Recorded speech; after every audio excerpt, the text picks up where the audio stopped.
way back, but I improved it a lot. So I'm very excited to get started. My colleague Jen is here with me too. She's off camera, but we'll be chatting a little bit as we go forward. Have we started recording? Great. So we're going to record this, and also you'll get a handout. So I wouldn't worry too much about taking notes. I'll share this document with you, but I also have a really great document that is a little different, but it'll be really handy. And it's basically a headline checklist. And what do I mean by that? I have a mental checklist that I use when I write headlines. Everybody has their own headline writing style and their own approach to writing headlines. And this is sort of something that I've put together over the past couple of years from basically the best practices that I've learned and really trying to brainstorm the best headlines as I possibly can. So without further ado, we will just get started. And here's our first slide. First word about clickbait. Clickbait is a word I really, really don't like. I really try to avoid it, especially when people are talking about their headline as like a really great headline because it's like clickbait. Well, no, I really hate that word because it really implies bait and switch. And even though something could be clicky, it needs to deliver on the promise of the headline. So just don't ever use that word if you're talking to me. I'd really appreciate it. But also, don't feel like you're writing clickbait when you write headlines that are clicky. A really good article deserves to be read, and so you really kind of need to figure out how to market your article, and that's how you do it with your headline. So just make sure you always deliver on the promise of your headline and avoid that bait and switch. Also, I would also just encourage you to avoid really tired formats that are now recognized as clickbait.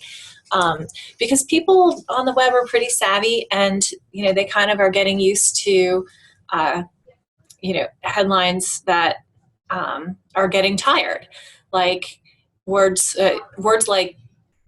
like this, like this group of millennials is the most fantastic group of leaders you've ever met, or you'll never believe, things like that.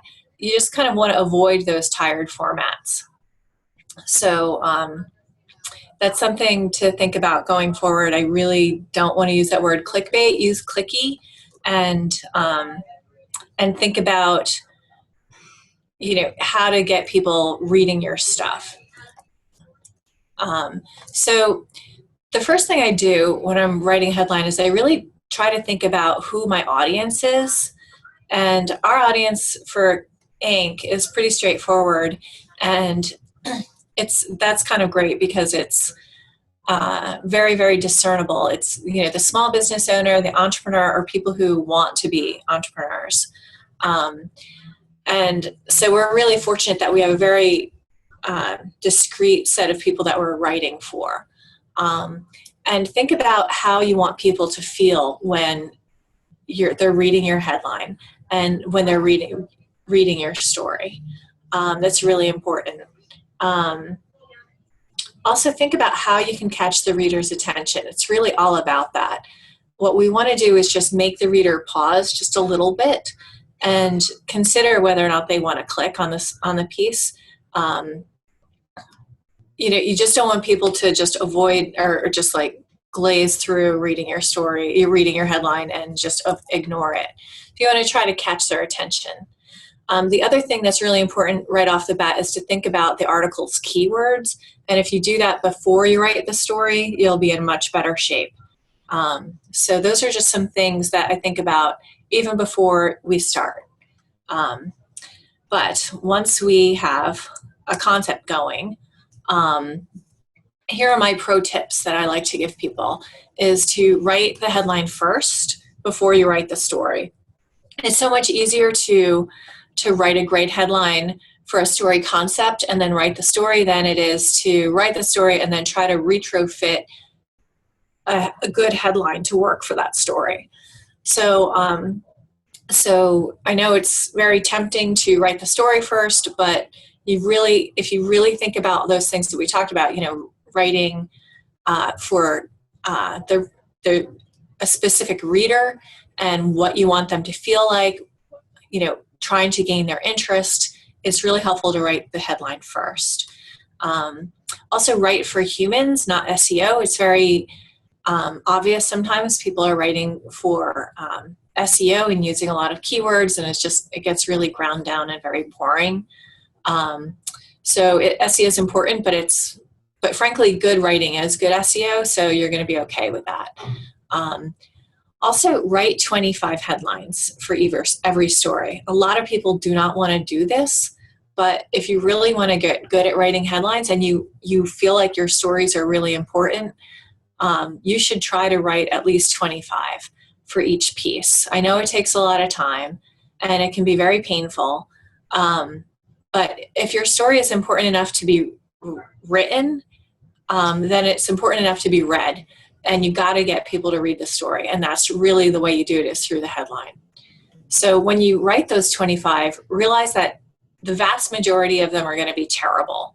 Most of them are going to suck. You really won't get a good headline until, sometimes you get kind of lucky early on, but then basically the best ones usually come at about number 20 or number 21. And then sometimes the last few are just terrible. But then you go back and you can tweak them a little bit. But it really, to get a really good headline, it really does take a lot of work. And I also tell people, if they really want to be serious about gaining an audience for their column, that they should spend at least half of their writing time on the headline, because it really is that important. So if you have an hour once a week to write a story, spend half an hour writing the headline. Because the headline is that important. People are not going to read your lovely piece that you spent 3 hours on if it has a terrible headline. So, if you really are dedicated to this, you have to take it really seriously. And then analyzing your results. We have tempo. We have the monthly correlation reports. Analyze your results and see what's working and what's not working. So, okay, so we're getting into this checklist. Now, what is the checklist concept? The checklist is about things that go into writing a good headline. If you go down this checklist that I'm going to give you every time you write a headline, you can come up with 25 really good headlines. So think about it. So we'll spend a little bit of time, first off, talking about benefit. Every great headline needs to have offer a benefit to the reader. Otherwise, what's in it for them? Everybody's always tuned into that radio station. What's in it for me? WIFM. So utility, if there any use to this story, can I put this to use right away in my daily life and work? That's one thing you want to think about. So here are some great headlines for benefit. And this checklist is going to basically go down different types of headlines and show you different examples of these types of headlines. So this benefit utility, here are some really great ones that we've run on Inc.com, and they've all made it to our top headline list for the month. Some of them have gone viral. A lot of them have gone viral, and you'll recognize a lot of these. So so this one, want to lose weight and get better shape. Science says do this one thing that has a specific use. There's something I'm going to get out of this. Pokemon driving sales, that's a typo, insane amounts of sales. It should say at small local businesses, here's how it works. That has a great utility for our readers. Don't return a call or text from these area codes. It may be a scam. That's a great headline that Joseph Steinberg had come up with. The utility of that is very, very clear, and people are going to love that. So that's benefit utility. Benefit entertainment. So there's definitely different kinds of benefits. Entertainment is one of them, and that's one of the things that we're not shy about at Inc. A lot of our readers will read the site at lunchtime, and it's the way I look at it is there's a community on Inc., and it's, sharing this same experience is something that people can connect on and feel like they're connected with other entrepreneurs. So entertainment is part of that. So inside the world's most dog-friendly office, very funny or cute.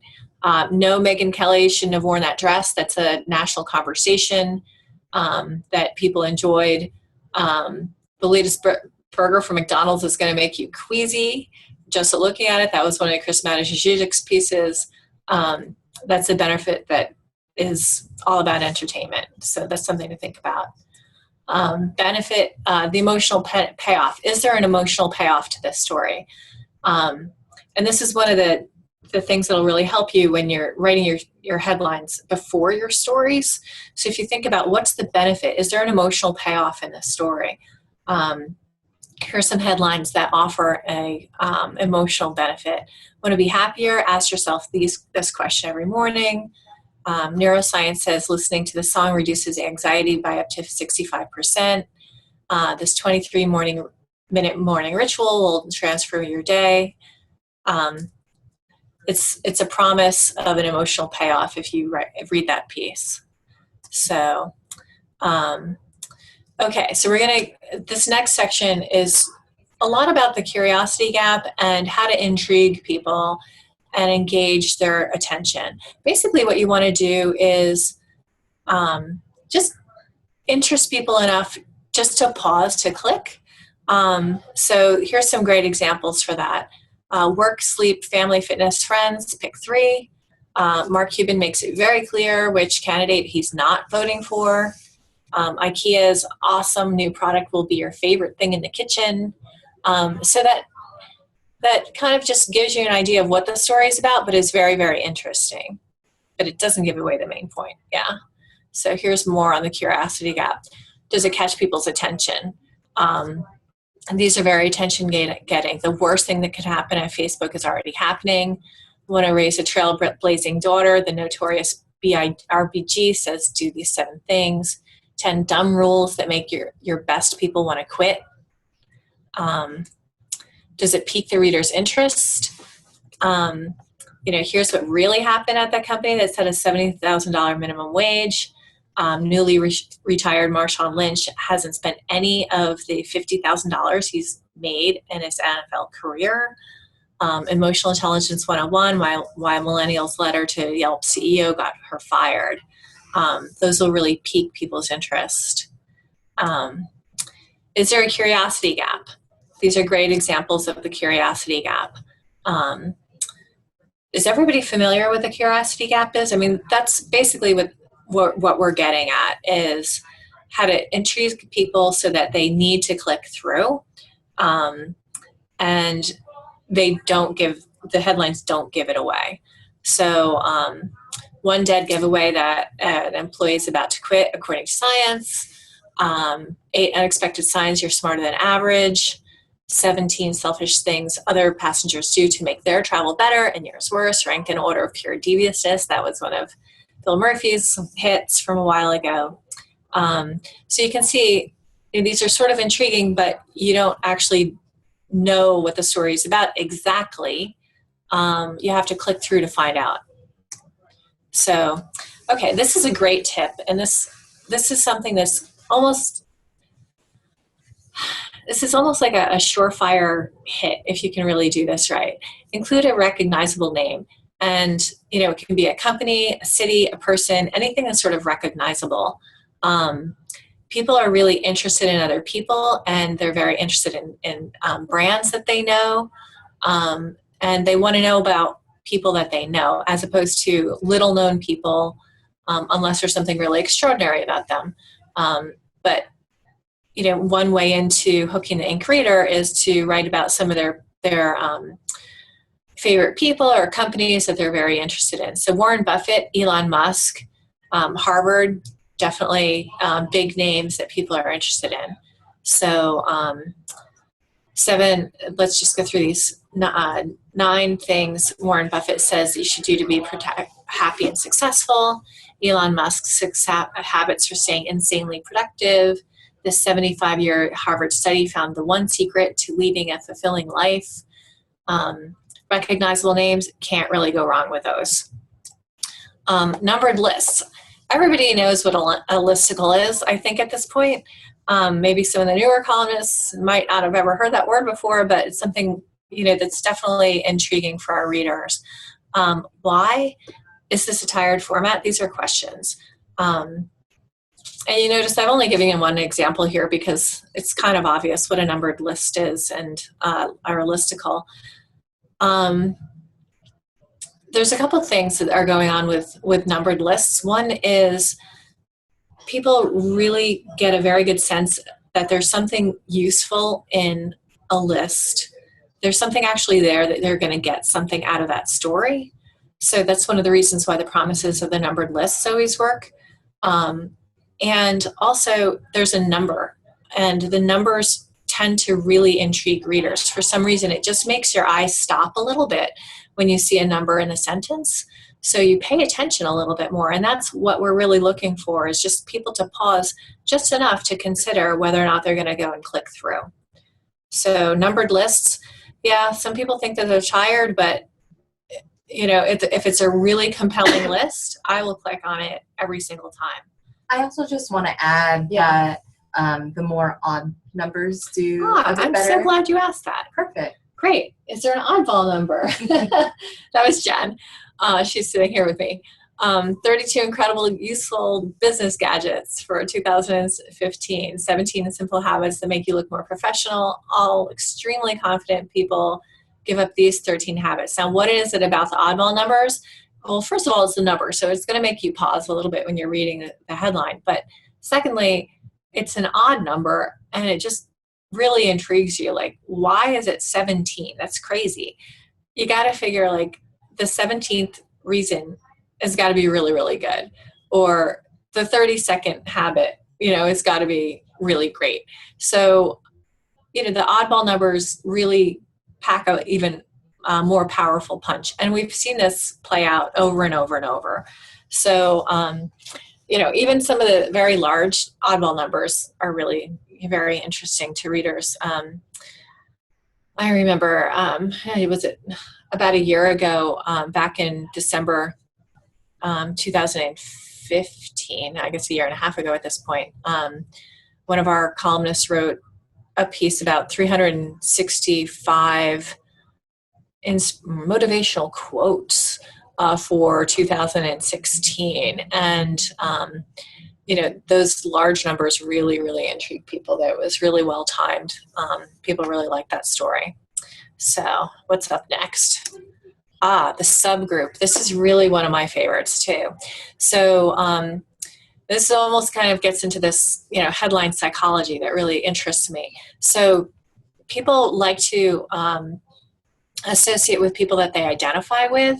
So, they can see themselves in these subgroups, and they're very interested in figuring out what people who are like them are thinking, or what they should be like, or they aspire to be. So let's look at some of these, the 21 common body language mistakes that even smart people make. So a lot of people think, yeah, I'm a smart person and I might be making these mistakes. So, I identify as a smart person, and I'm going to click on that story. Psychologists say there's only 5 kinds of people in the world. Which one are you? These kinds of traits, types, kinds of people, personality types, those types of stories really, really intrigue people. They want to kind of identify who they are and figure out how they compare against other people. Those are really, really intriguing. 25 best gifts for tech gadget lovers. That was a really popular story. I think a lot of our readers identify as gadget lovers. So think about the subgroup. It's really, there's a lot of power in that. So point of view. This can be really tough for some people. Especially, frankly, journalists and ex-journalists who have been trained to be very objective. They are trained to not put themselves into their stories. But frankly, the columnists, in our opinion, these are op-eds. We're looking for experts. Readers really value your expertise, and that's one of the reasons why they'll come to you to get information. So if you have a very strong point of view, do not be afraid to voice it. In fact, go with it. This top one, no, Megyn Kelly should not have worn that dress, was written by Suzanne Lucas, who's one of our HR experts. And she's very opinionated, and she really uses that to her great advantage to build her audience. 7 phrases millennials use that make them look really unprofessional. Oh, this is such a great headline. Millennials is such an interesting subgroup, and there's a lot of opinions about millennials. Sometimes we get hate clicks, and frankly, that's okay too. But people are really interested in that. And that really unprofessional just really oozes point of view. So think about that when you're writing headlines. Want to be a great leader? Do this one thing first. Most bosses do the opposite. That's kind of ganging up a little bit on the most bosses, but it has a very, very strong point of view. So shareable. This we can talk about shareable, separately. This is really interesting, but we'll talk about a few different types of shareable headlines. But first, we want to talk about what's not shareable. And what's not shareable is stories that people don't necessarily want to,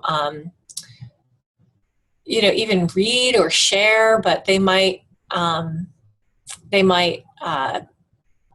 just share because they kind of like the concept of the headline. So this is actually, I stole this directly from Minda Zetland's last presentation. Thank you, Minda. She had written this story or this headline, and it taught her a big lesson about shares versus clicks. So this piece actually got a lot of shares, but it did not get a lot of clicks. So think about that.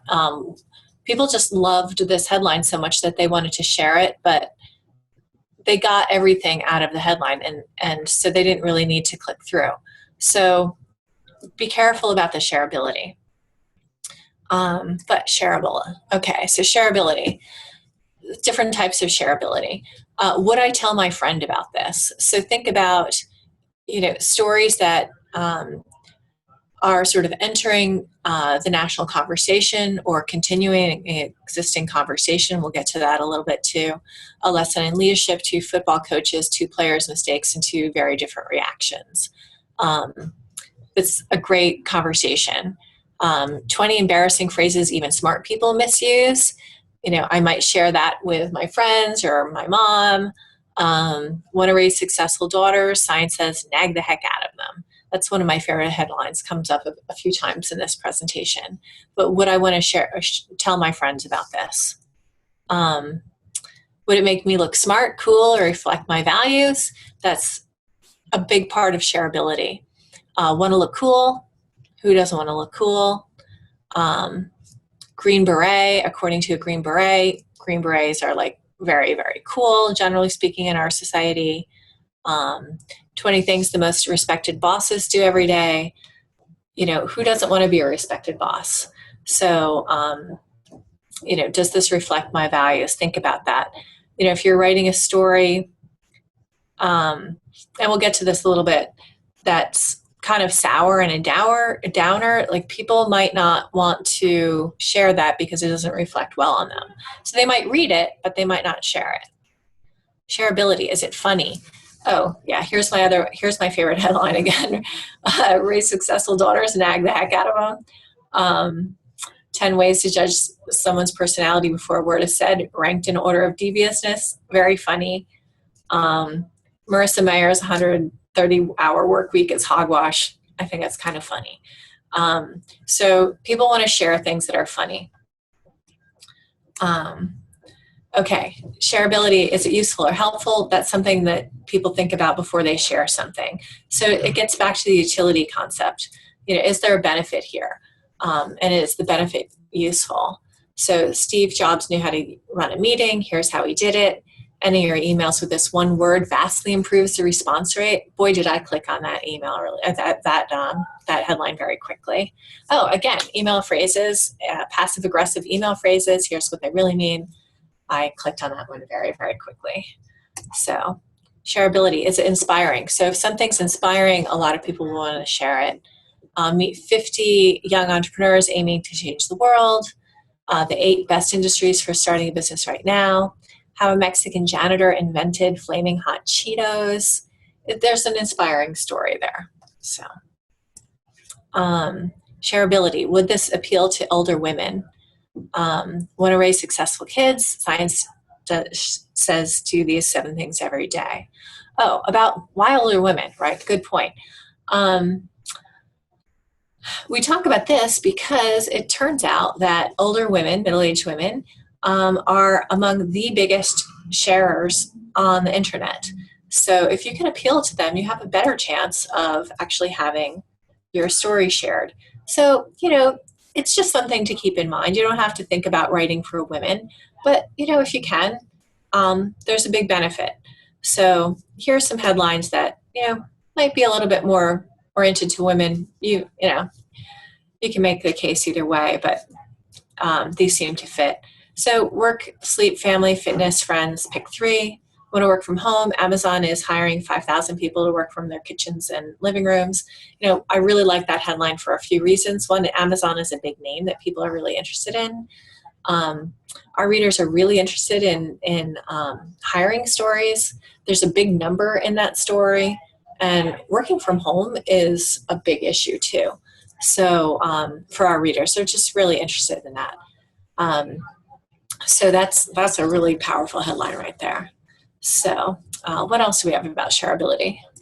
Oh yes, does it continue a common ongoing conversation? So this is a great thing to think about. If you can kind of hook into someone's conversation, that will really help your shareability in a big way. So think about, what you might have been talking about at the dinner table with your family or your friends. And you can just kind of picture yourself sharing a story about a topic that you were talking about last night. Complaining is terrible for you, according to science. How many people talk about complaining all the time? Want to be happier? Science says do these 11 things every single day. It's a continuing conversation. Do you want to be happier? Are you complaining a lot? Are you looking at something that is to replace your iPad mini, or are you thinking about buying an iPad mini? Maybe you don't need one. Maybe you need this one. So it's a conversation that's already ongoing. And it just kind of helps people communicate about topics that they're already interested in. So shareability, is it negative but entertaining? Okay, so I do think that headlines that are kind of negative are really not that popular with our Inc. audience, but if it's entertaining, there's a positive element to it. So these are sort of entertaining. Oh, and the latest burger from McDonald's is one of the ones I kind of cited already as being entertaining. Please stop saying these ridiculous phrases at work. It's definitely kind of an entertaining concept. United Airlines pilot shows just how much contempt he has for his passengers. People sort of enjoy dumping on the airlines at this point. It's negative, but at this point, it's a big national conversation. Travel is, and people sort of enjoy kind of getting together and ganging up on the airlines. So something to think about. Things to avoid. Okay, so at this point, we're kind of getting away from the to-do checklist and getting into things to avoid. So you're still sort of evaluating your headlines and trying to brainstorm 25. When you're done, kind of think about headlines where they can go wrong. You have your list, review it. Is this a good headline, but it's kind of a downer? You want to avoid that. Is it too cutesy or clever? a lot of people love puns. They kind of love words. You kind of have to get away from that. Being straightforward is a lot more effective. And it's really easy to fall in love with a cute headline or a cutesy headline. And I would just really avoid that because they never do well. Is it too generic, vague, or cryptic? That happens a lot. And I'd really strongly advise people to try to develop an ear for that. And, actually this is a good point to suggest that you try using our Slack channel for headlines. It's Headline Help. If you're really not sure about whether or not your headline works, brainstorm a few and throw them into the Headline Help channel, and one of our editors will go in there and try to coach you through to some good headlines. We do ask that people come up with 8 to 10 headlines before asking for help in the headline channel, just because it really is a really difficult thing to do, and you can spend all day trying to come up with a headline for one piece.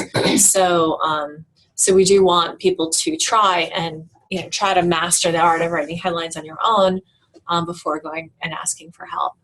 So, but that's Headline Help in Slack. If you haven't tried that, you should go ahead and try that. So another thing for the checklist is, are there complicated words? You really want to avoid those 3-syllable words or the 25-cent words, as we used to say in the old school.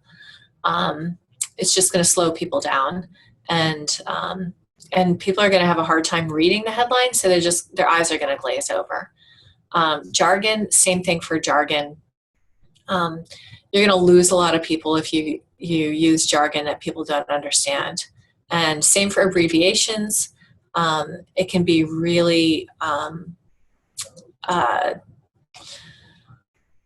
bad idea to have your headlines looking like alphabet soup. If you're writing about the SBA and the FDA and BS and, just like too many abbreviations, or any abbreviations actually, it's just really not the way to go.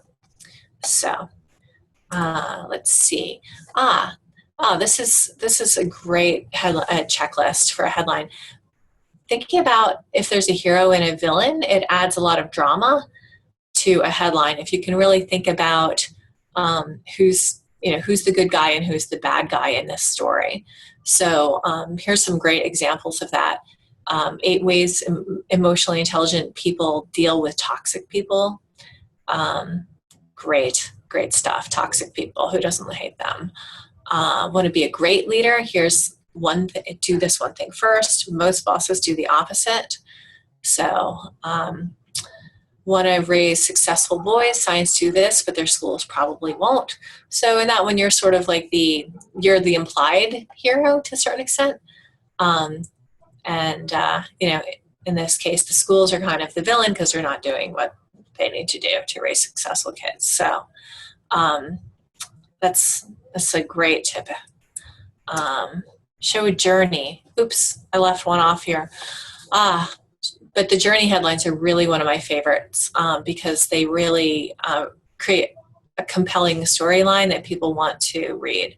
So how this entrepreneur fought her depression and built a $30 million business. This is a great headline for a bunch of different reasons. The depression, a lot of people struggle with emotional issues and might identify with this entrepreneur. And also the $30 million is a really strong number.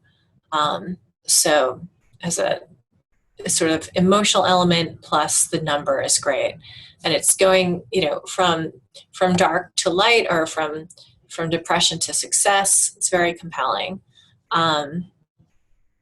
Same with this one. Elon Musk, big name, takes a customer complaint on Twitter, big name, from idea to execution in 6 days, number. But that it shows that journey, which is, something that's very interesting. And you kind of start to tell the story a little bit in the headline. So, okay, great. So this is again, this is a checklist for when you're all done. You have your 25 headlines or so. Think about it. Can you simplify anything? when you've written your piece, consider strongly, does your piece actually deliver on the promise of the headline? And that's actually one of the traps that I fall into when I'm helping columnists with headlines of stories that have already existed. Sometimes I come up with a really good headline that I only wish the column actually delivered on, so we can't really use it. So it's definitely something to think about, especially if you're writing it after the fact, which I don't want you to do, but sometimes you do that. Is it your voice? This is something that a lot of columnists kind of struggle with, especially if they are kind of beginning columnists and they're writing these very clicky headlines. It just doesn't sound like them. And they can write a really strong headline, something very clicky, but then they read the piece, it doesn't seem to fit. It can be kind of jarring. So that's kind of a tip for more advanced writers. Is it consistent with the tone of your piece? This is very similar. Is it your voice? Is it consistent with the tone of your piece? So best practices. So this is basically our last slide, and I just wanted to reinforce the best practices that I encourage all the columnists to use. Definitely A/B test your headlines. If you don't know how to use the A/B test tool, let me know, or let someone in Slack, and let one of the editors in Slack know. We really encourage it, and it's been helping us write better headlines and also get a better feel for what readers are interested in. So it can be kind of a virtuous cycle. And review your traffic numbers. Once your piece is out, did people click on this? Did they not click on it? Why? Why not? Something to think about. Analyze what worked and what didn't work, and then try to replicate your success. So that's the big headline checklist. I want to show you what I'm going to send you when we're all done. This is basically a headline checklist that outlines all the tips that we had in this piece, in this presentation. So you can really go down this list when you're writing a headline and try to come up with something counterintuitive, which is something that you want to think about a lot when you're writing. But think about, can I talk about a benefit? Can I talk about a curiosity gap, or can I show a curiosity gap? Is there an oddball number somehow? If you use this as a checklist, it can be very, very helpful. And frankly, I use this a lot when I'm writing headlines. Is there a hero and a villain in this story? Is there a journey that I can show? Is there immediacy and a time element? I skipped over these two. That's terrible. Immediacy and a time element. Those are really great to include in your headlines, because it just makes your story seems that much more urgent and that much more important to click through on. So think about that. But I'll share this checklist with you along with examples, and hopefully you'll be able to use this and really think about headlines going forward. So do we have any questions? We don't. Oh, okay. All right. Well, I hope you guys enjoyed this. I really did. I love talking about headlines with people, and it's so much fun. Use that headline checklist Slack channel. Let's see if I can pull that up. Did I say headline Slack channel? Oh yeah, here's the headline help Slack channel. You can see people are in here chatting with the editors, throwing in their headlines. And it's really a great back and forth. Often the columnists too will be commenting on other people's headlines. It's a really great way to get feedback and to come up the learning curve. So a columnist has a question for you. Yeah, Is there a number of words we should aim for in our headlines? I know that Barney, Cameron, and I, we share with our new columnists that, like 400 to 800, that's like the general guidelines, but we feel like 600 is kind of the sweet spot. Do you agree? Or sorry, for headlines.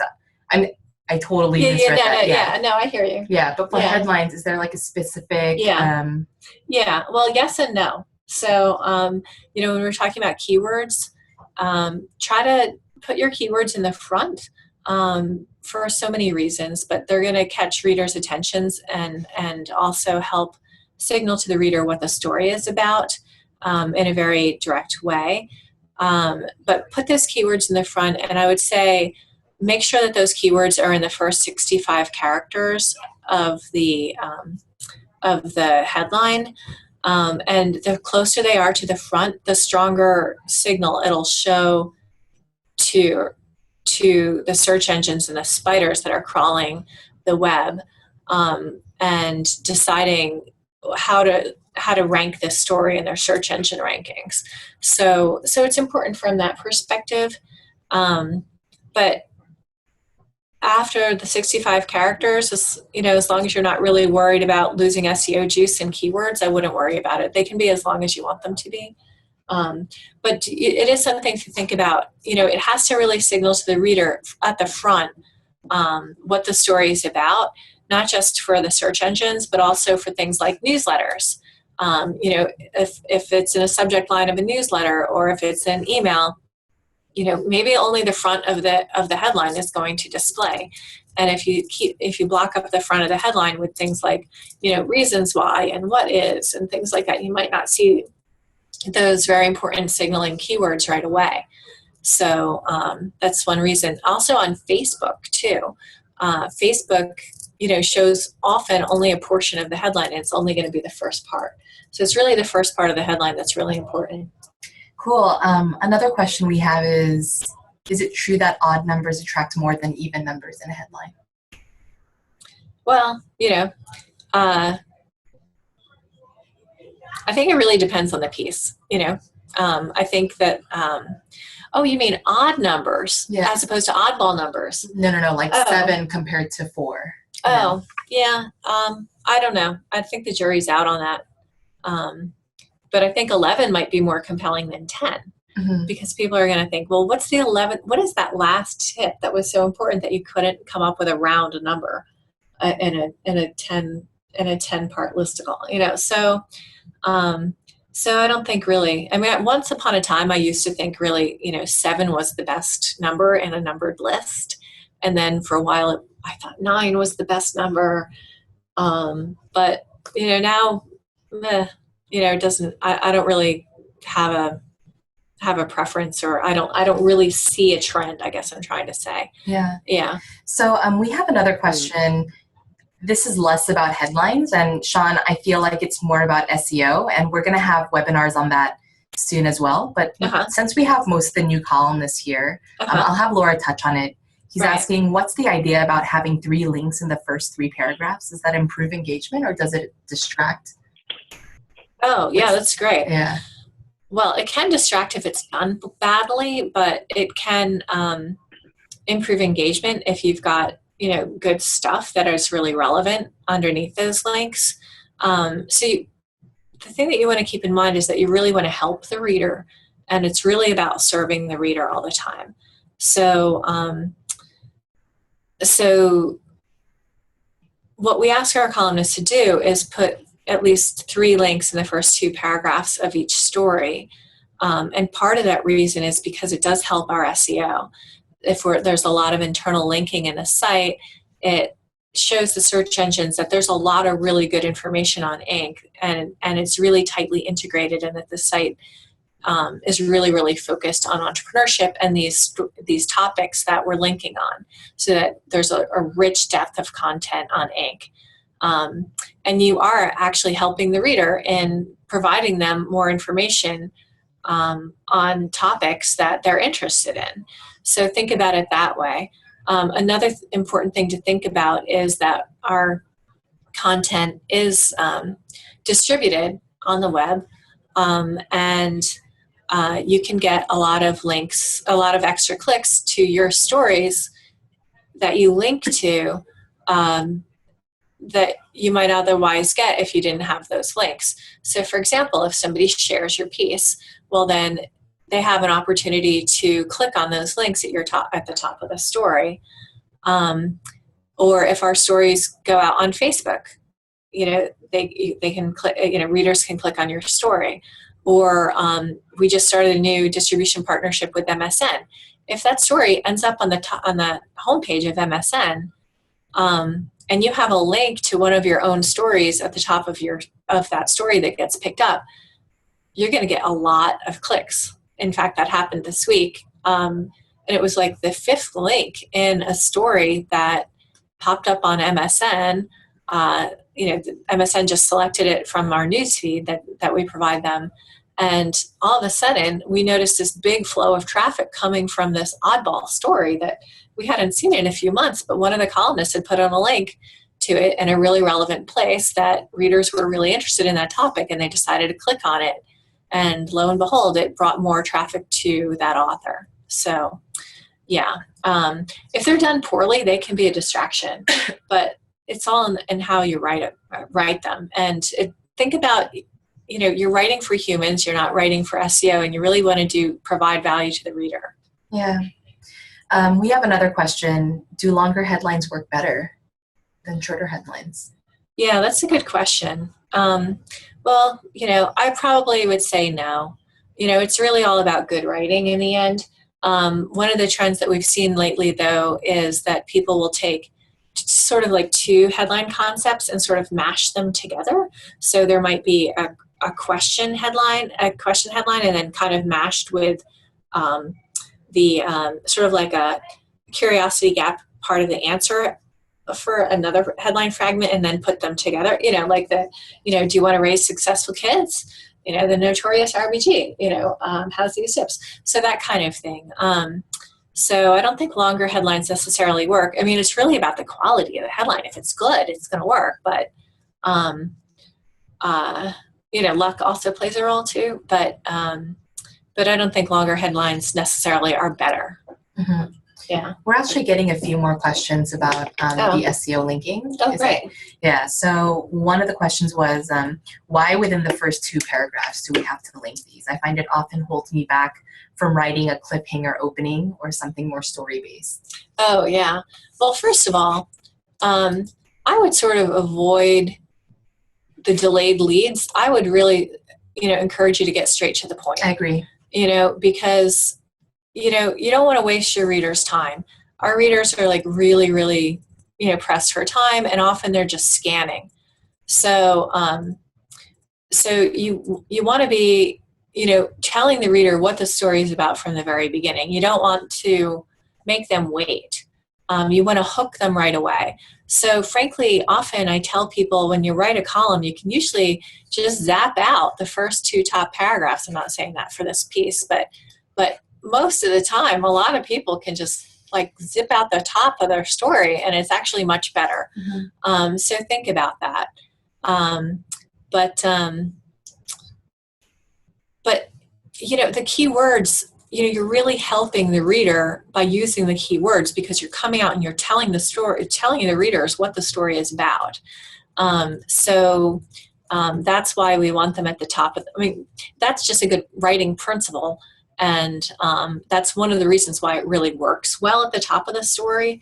But the big reason for putting them at the top of the story is that a lot of readers do not scroll very far down the page. So often, you're not getting people, unless your story is really, really, really super good, they're not scrolling way down to the end. So you got to hook them right away. And that's why we do want those keyword links at the top of the story, because if they were down further, they might not click on them. They might not ever get there to click on them. I hope that makes sense. Yeah, and do you recommend linking to your own stories or a mix?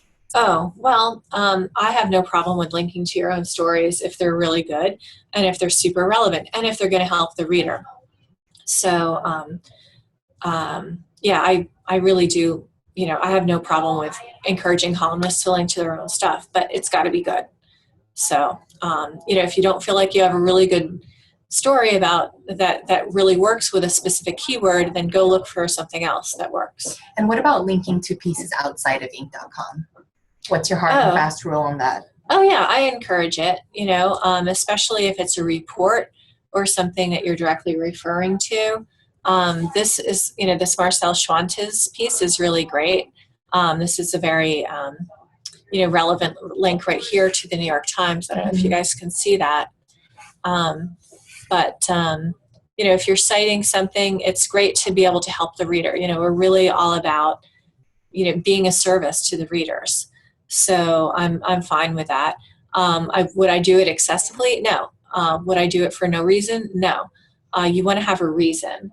And I don't want to send people off the site necessarily. So I'd rather keep people on Ink, but frankly, we want to be a resource for the reader. Yeah, we, Cameron, Barty, and I, we kind of tell our columnists, if it's something that a reader can easily Google after the story, kind of leave it out. But if it serves a purpose, like Laura said, a deeper study, linking to that study, linking to the New York Times, the specific piece that you're talking about, that stuff is all okay with us. It just kind of, we've seen a few pieces where people are linking to everything because they think that they're being super helpful to the reader. But we recommend taking those. I mean, I wouldn't. I mean, unless it's really going to be helpful. Yeah. I wouldn't do it. But I'm all for helping people. And you don't really want to make people work either. So, if you think that people are going to be pissed off because they have to go Google this topic because you didn't include a link, then by all means include the link. But if it's really not such a big deal, if they wouldn't be Googling it anyway, then don't bother.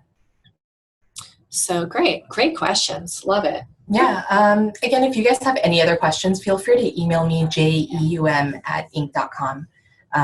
More than happy to answer these questions after this webinar. Yeah. I mean, same here. Slack, even better. I'm really, really responsive on Slack. And, and there's always other people in Slack too to answer questions as well. So great. Well, thanks everybody. This was so much fun. Hope it makes sense, and glad to answer any other questions. I'll send a link to the headline checklist, and I hope you get really great use out of it. Great. All right. Thanks, guys. Bye. Bye.